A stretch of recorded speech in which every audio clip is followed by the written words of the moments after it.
Good evening, everybody. I am going to be going live with a stamping project with the Jar of Flowers stamp set tonight. So I want to give everyone just a few minutes to get on and then we will get started. Let me just pull up my computer screen here. What I've got on screen are a couple of cards that I've already made or friends have made with this same stamp set. This was the overwhelmingly positive one that everyone wanted to see. So let me move that out of the way and I will show you a close-up of this one. This one was made by my friend Emily and features that Jar of Flowers stamp set. Very pretty, and she's got a really pretty embossing folder down there at the bottom. And then this one was made by my friend Kathy, and she actually combined this with the Forever Greenery one, and then the Tasteful Touches Designer Series paper also. And then this is one that I created, and this is a background that was done with the pigment sprinkles, and then I did our little flowers here. So I'm going to do one kind of similar to this. I haven't done it yet, so we are doing all of this live and on screen. So be patient with me if things don't go as planned, because that's kind of how live things happen sometimes. So I'm going to set those aside and then I will show you those again later. But we are going to start again, like I said, with a very raw card. So the first thing I need to do is cut my cardstock. So I've got a 8.5 by 11 sheet of the thick Whisper White cardstock. And this is really my favorite cardstock for card making because it is so sturdy. So I'm going to start, and I'm going to cut this at the 4 1/4 inch mark. Get that lined up. We're going to use the cutting blade there. And we're only going to make one, so I'm going to score this now at 5 1/2 inches. Just like so. And this will be our card base. Okay, so I always double check.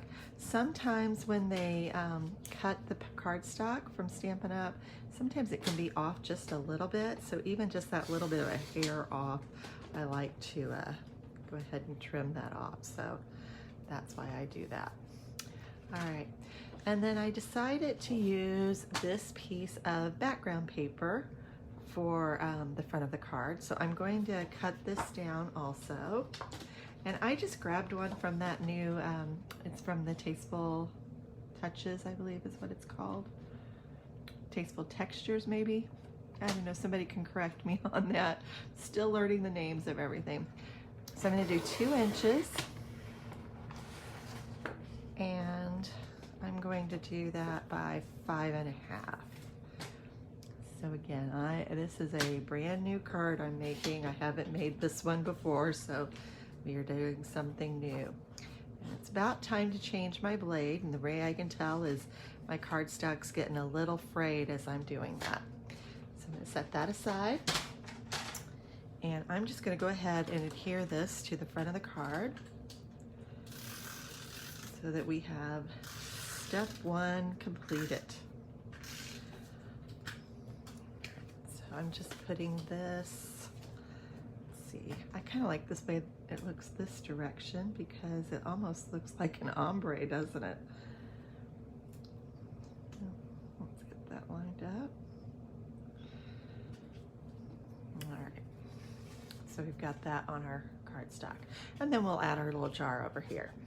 Okay, so I'm gonna set that aside, and we need to do some stamping of the jar. So for those of you that may have bought the Cup of Christmas or the other cup stamp set that we had in the celebration catalog, you're already familiar with our reversible stamp sets. Well, the Jar of Flowers is our newest reversible stamp set. And what that means is you can use both sides of the stamp.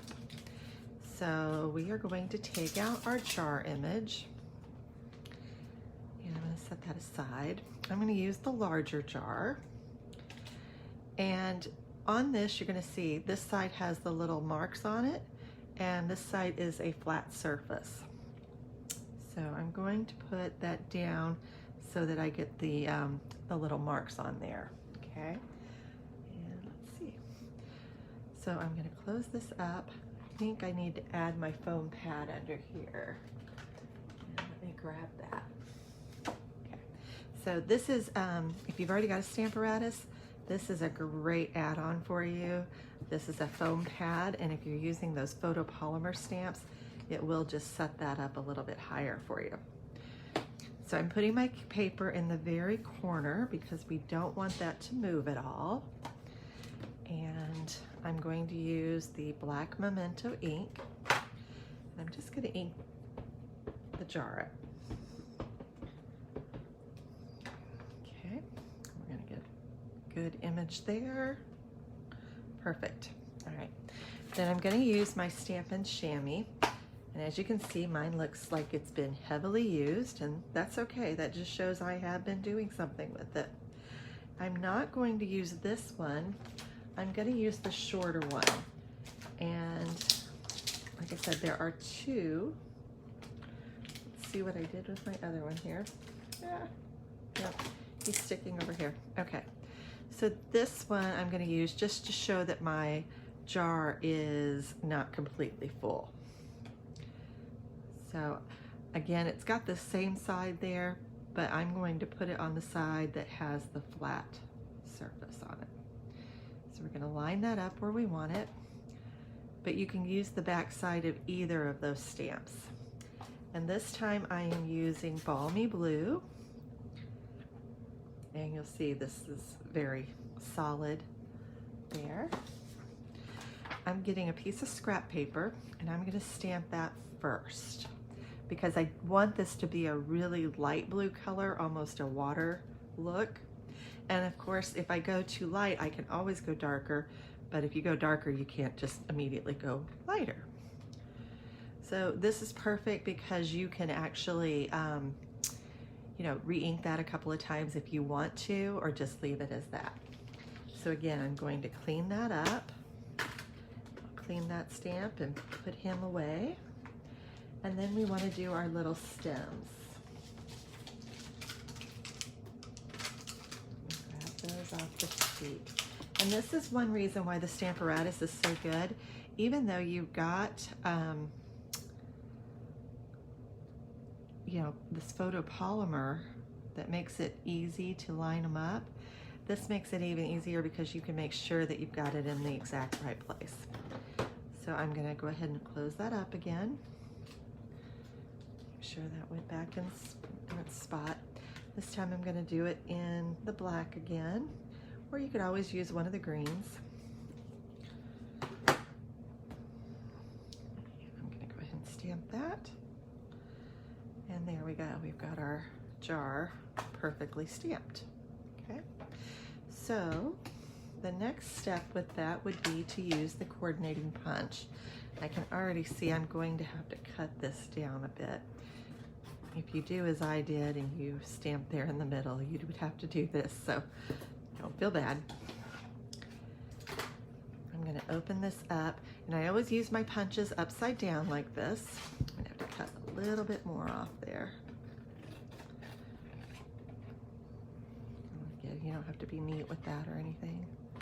All right, now we can get that in there. We're going to line that up before we punch. So I just kind of give it a good squeeze in there and then punch that out. And you've got your perfect little jar. The one other little thing I want to do on this is I do want to go over these stems with an old olive marker. This is a blend. And if you're, you know, really wanting to be artistic with this, you can certainly do the light and the dark, both. But we're just wanting to add some quick color here. So I'm going to do that. And again, keep in mind our virtual open house is going on until Saturday. So everyone that orders will get a special little gift with their order if you order through our party link. So be sure you get those in before Saturday. I also posted a trivia game today. So all you have to do to participate in that is just answer all the questions and send them to me. And if you do that, then you are entered to win another prize. Okay, so there is our jar. All right.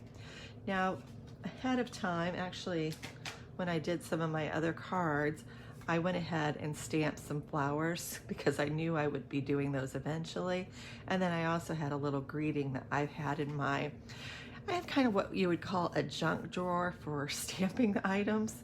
So that's where that was at. So we're going to go ahead and add these to the front of our card. And I'm going to put some snail on this. I'm going to put him right about here. And so I don't think this is going to look too bad for, you know, stamping on the fly. I think it'll be pretty good. All right, so I'm going to peel those off. And I believe there's 4 different floral bouquets with this. So you definitely have a lot of options if you want those.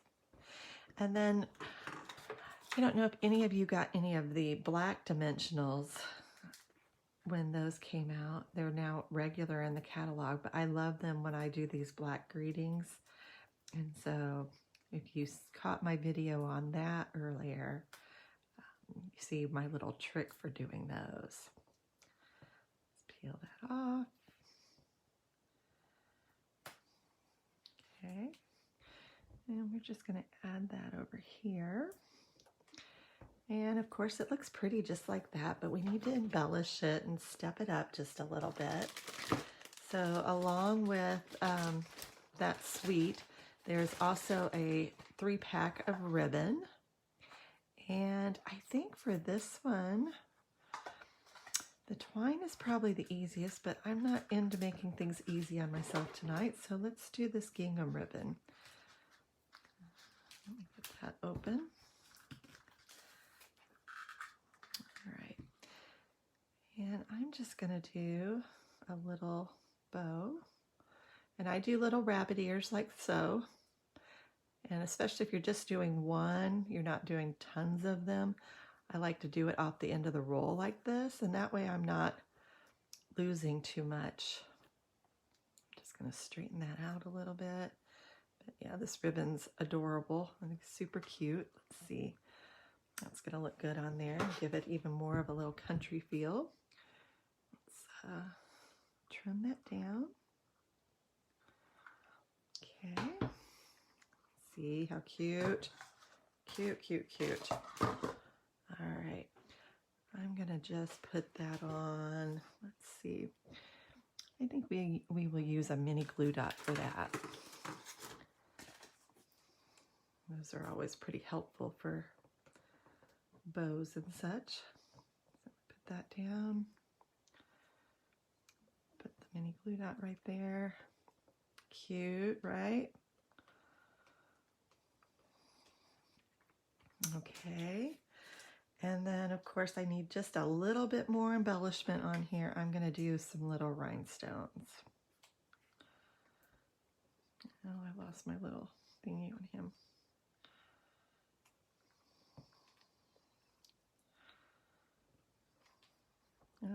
I should use my Take My Pick tool on this. Sorry, guys. That one's not going to stick. Probably find that on my dog's nose later. That's kind of how that worked. And let me grab one more from my stash. Let's see. Got a bunch of them. Put one more down here.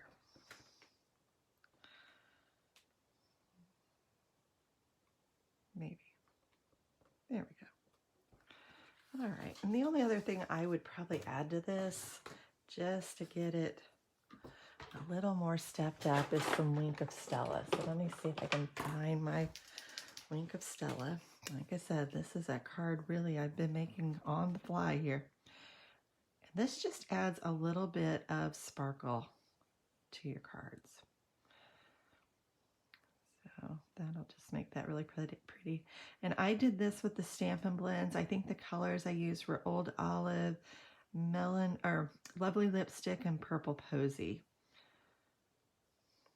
That just adds a little bit more, steps that card up just a little bit more. I'm going to throw a little bit down here too. Okay.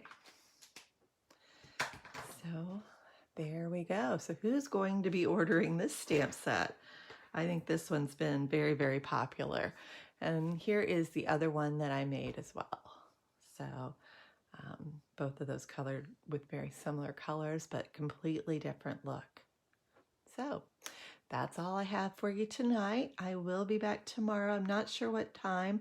Again, I'm kind of, this week's kind of crazy with work and all, but I will be back with another video for you tomorrow. And again, get those orders in by Saturday using the Hostess code, and that way you will get a special gift with your order. So thanks for watching. Enjoy your week.